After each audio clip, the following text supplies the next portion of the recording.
1 சாமுவேலுடைய புஸ்தகம்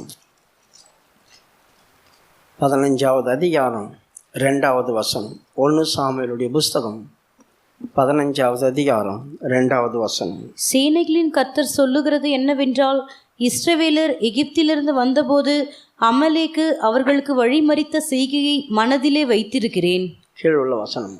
இப்போதும் நீ போய் அமலேக்கை மடங்கடித்து அவனுக்கு உண்டான எல்லாவற்றையும் சங்கரித்து அவன் மேல் இரக்கம் வைக்காமல் புருஷரையும் ஸ்திரீகளையும் பிள்ளைகளையும் குழந்தைகளையும் மாடுகளையும் ஆடுகளையும் ஒட்டகங்களையும் கழுதைகளையும் கொன்று போட கடவாய் என்கிறார் என்று சொன்னான்.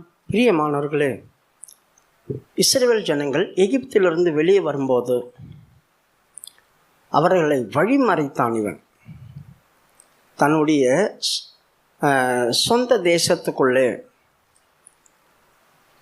பிரவேசிக்க விடாதபடி தடை செய்கிற வல்லமை